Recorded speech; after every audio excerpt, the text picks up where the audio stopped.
Hi all, welcome to NIMZ Art of Cuisine.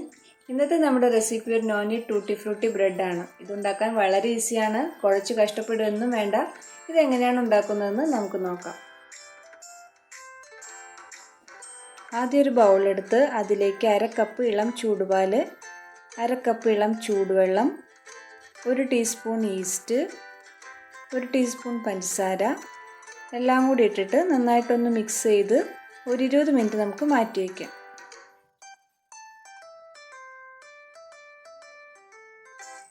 ഈ പാലും വെള്ളവും എടുക്കുമ്പോൾ നല്ല ചൂട് പാലും വെള്ളമൊന്നും എടുക്കരുത്.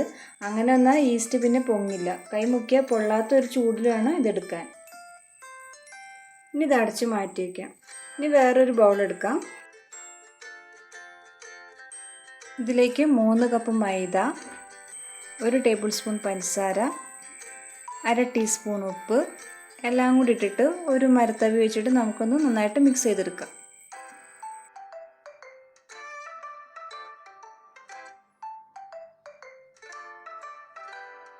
ഇനി നേരത്തെ തയ്യാറാക്കി വെച്ച ഈസ്റ്റ് മിക്സ് ഇതിലേക്ക് ഒഴിച്ചിട്ട് ഈ തവി വെച്ചിട്ട് തന്നെ നന്നായിട്ടൊന്ന് യോജിപ്പിച്ചെടുക്കാം. കൈകൊണ്ട് കുഴക്കേണ്ട ആവശ്യമൊന്നുമില്ല, എല്ലാം നന്നായിട്ടൊന്ന് മിക്സായി കിട്ടിയാൽ മതി.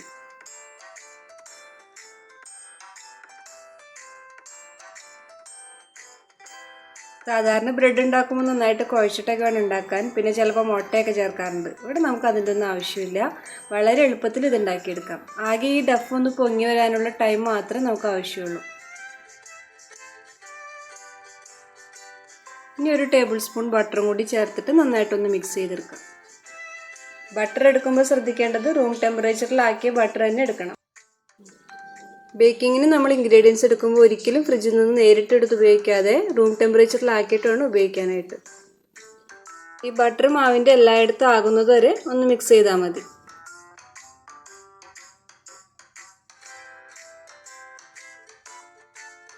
ഇപ്പോൾ ഈ ഡഫ് ഇവിടെ റെഡി ആയിട്ടുണ്ട്. ഇനി നമുക്കൊരു നനഞ്ഞ തുണിയിട്ട് കവർ ചെയ്തിട്ട് ഒരു 5 മുതൽ 6 മണിക്കൂർ വരെ മാറ്റി വയ്ക്കാം. ചില സ്ഥലങ്ങളിൽ റൂം ടെമ്പറേച്ചർ അനുസരിച്ച് ഇത് പൊങ്ങാനുള്ള ടൈമിൽ വ്യത്യാസമൊക്കെ വരും.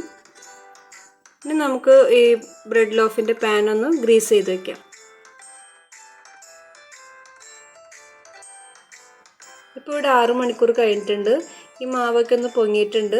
ഇനി ഇതൊരു പരന്ന പാത്രത്തിലേക്കോ അല്ലെങ്കിൽ ഒരു ക്ലീൻ ആയിട്ടുള്ള സർഫേസിലേക്കോ ഇട്ടിട്ട് ഒന്ന് ഷേപ്പാക്കി എടുക്കണം. ഈ ഡഫ് നല്ല സ്റ്റിക്കി ആണെന്നുണ്ടെങ്കിൽ പാത്രത്തിലേക്ക് കുറച്ച് പൊടിയൊന്ന് തൂക്കി കൊടുക്കുക. എന്നിട്ട് ഈ ഡഫ് അതിലേക്ക് ഇടാം. ഇനി കൈകൊണ്ട് പതിയെ ഒന്ന് പ്രസ് ചെയ്ത് കൊടുക്കാം, എയറൊക്കെ ഒന്ന് പോകാനായിട്ട്. ഇനി നമ്മൾ ബേക്ക് ചെയ്യാൻ എടുക്കുന്ന ടിന്നിൻ്റെ ഷേപ്പിലേക്ക് ഇതിനൊന്ന് ഫോൾഡ് ചെയ്യേ വേണ്ടൂ. ഞാനിവിടെ കുറച്ച് ടൂട്ടി ഫ്രൂട്ടിയും കൂടി ഇതിനകത്തേക്ക് ഇടുന്നുണ്ട്.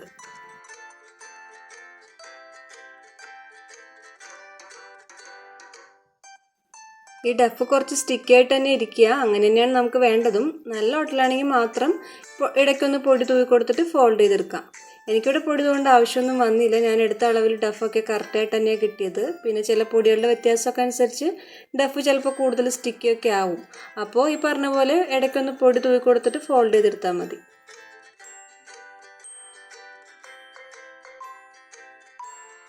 പിന്നെ ഞാനിതിവിടെ ഒരുപാട് സ്വീറ്റ് ആക്കിയിട്ടല്ല ഉണ്ടാക്കുന്നത്. മധുരം ഇത്തിരി കൂടിയൊക്കെ ആവശ്യമാണെന്ന് തോന്നുന്നവർക്ക് 1 ടേബിൾ സ്പൂൺ പഞ്ചസാരയും കൂടി ചേർക്കാം.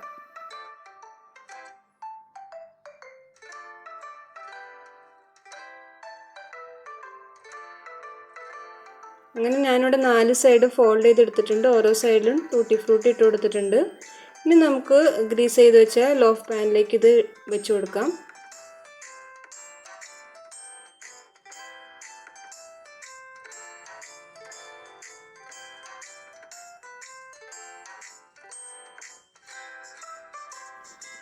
എന്നിട്ട് ഇത് കൈകൊണ്ട് പതിയെ എല്ലായിടത്തും ഒന്ന് പ്രസ് ചെയ്ത് കൊടുക്കാം.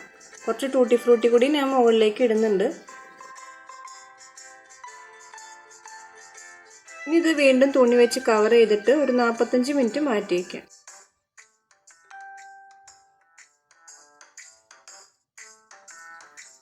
ഇനി ഇത് 180 ഡിഗ്രി പ്രീ ഹീറ്റഡ് ഓവനിൽ 30 മിനിറ്റ് ബേക്ക് ചെയ്തെടുക്കാം. ഒരു 20 മിനിറ്റ് കഴിഞ്ഞിട്ട് ടിന്നിന് മുകളിൽ ഒരു അലുമിനിയം ഫോയിൽ പേപ്പർ ഇട്ട് കൊടുത്താൽ നല്ലതാണ്. മുകൾ ഭാഗം നമുക്ക് അധികം ഹാർഡാകാതെ കിട്ടും. ഇതിവിടെ ബേക്ക് ചെയ്ത് 10 മിനിറ്റ് കഴിഞ്ഞിട്ടുണ്ട്. ഇനി ഇത് ഡീമോൾഡ് ചെയ്തെടുക്കാം.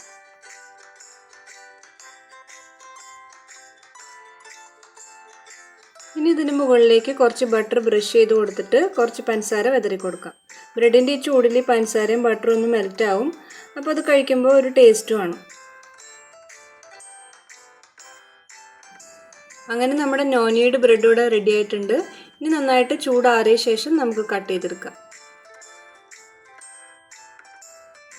ഇത് പുറമേ കുറച്ച് ക്രസ്റ്റി ആണെങ്കിലും ഉള്ളിൽ നല്ല സോഫ്റ്റും ആണ്, ഈസിയാണ് ഉണ്ടാക്കാനായിട്ട്.